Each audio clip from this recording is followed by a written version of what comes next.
আমরা যদি বলি যেটা গত 15 বছরে হয়নি, আজকে সেটা হয়েছে। অলমোস্ট আমার গায়ে ধাক্কা দিয়ে আমাকে ফেলে দেওয়ার চেষ্টা হয়েছে। যেই বিএনপির নেতাকর্মীদের জন্য 15 বছর লড়াই করলাম, তারা আমাকে এমন ধাক্কা দেয়। তো ঠিক আছে, ধাক্কার বদলে ধাক্কা আসবে, তাই না? সেটাই হচ্ছে, এটা হচ্ছে আপনার বক্তব্য।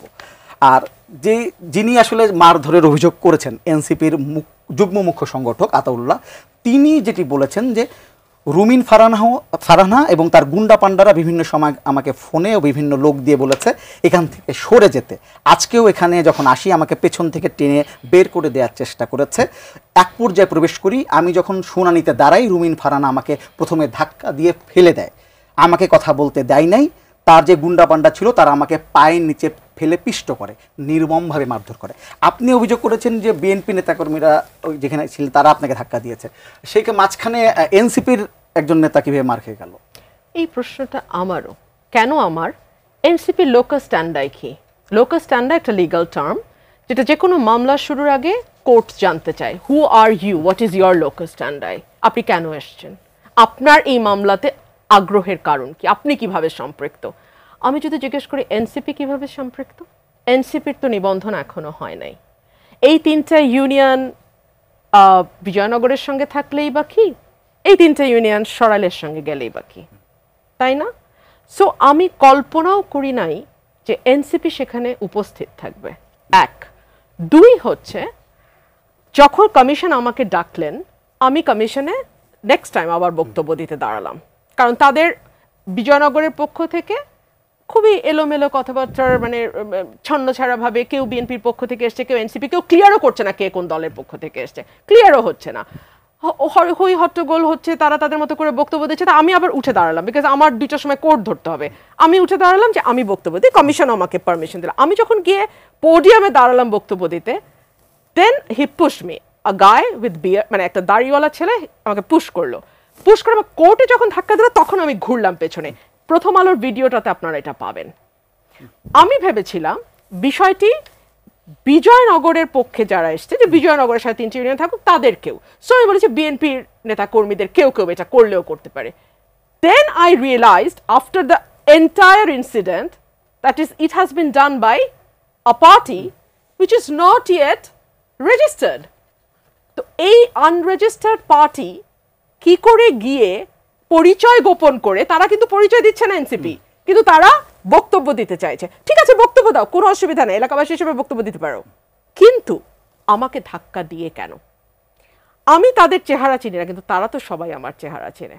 চেহারা চেনার দরকার নাই। আমি একজন আইনজীবীর পোশাকে, আইনজীবী মহিলা, আমি নারী, আমি সেখানে রিপ্রেজেন্ট করছি একটা পার্টিকে, আমি তো সেখানে লিগাল রিপ্রেজেন্টেশন দিচ্ছি, সেখানে can you push me? So obviously political ইয়েতে আমি তো মনে করি এখানে যারা বিজয়নগরের ছিলেন তারাও বিরক্ত হয়েছেন, যে কারণ দিন শেষে তো আমি বিএনপির নেত্রী, সো তাদেরও এটা খুব ভালো লাগবে না যে এভাবে আমাকে ধাক্কা দেয়া। এক। দুই হচ্ছে, উনি যে মারধরের অভিযোগ করছেন, এখন তো আমার কাছে আস্তে আস্তে ক্লিয়ার হচ্ছে, আমার এই কর্মীদেরকে, হরসপুরের কর্মীদেরকে এইভাবে আহত কারা করেছে।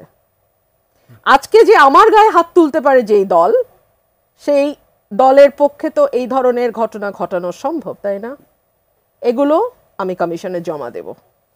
সো এই হচ্ছে কাহিনী। আপনি খেয়াল করবেন এনসিপি খুব খুব চতুরতার সঙ্গে একটা দিকে এগোচ্ছে। বিএনপিতে যারা ভয়েস, যারা বিএনপিকে খুব স্ট্রংলি রিপ্রেজেন্ট করে, যারা বিএনপিকে 15 বছর ধরে ক্যারি করেছে, তাদেরকে শেষ করে দেওয়া।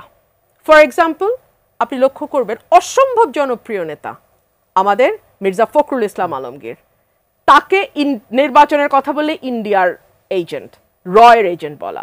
সালাউদ্দিন আহমেদ, তাকে মেলাইন করা, আমাকে মেলাইন করা, অর্থাৎ যারা বিএনপির ভয়েস তাদেরকে মেলাইন করা, বিকজ দে নো যে তাদের মাঠের পরিস্থিতি খুব খারাপ।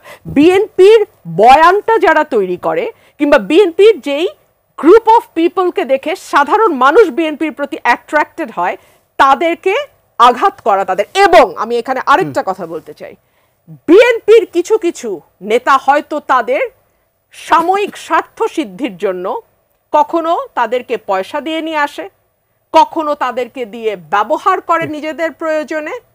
এগুলো তো আমরা আপনা- বুঝতে পেরেছি মিটিং থেকে জি, বেরিয়ে আসার পর। এই বিষয়টা নিয়ে আরো কথা বলবো আপনার সাথে। আমরা একটু ছোট্ট করে তারপরে সেখানে এনসিপি নেতা হাসনাত আব্দুল্লাহ একটা প্রতিক্রিয়া দিয়েছেন, প্রতিক্রিয়া দিয়েছেন তিনি। আমরা প্রতিক্রিয়া শুনে আসি, তারপরে আমি একটু আলোচনা আসছি। শিওর। সাংবাদিক ভাইয়েরা, আমরা এই নির্বাচন কমিশনের বস্তুনিষ্ঠ আচরণ, হাসিনা বলতো 20টা হুন্ডা 10টা গুন্ডা, নির্বাচন ঠান্ডা।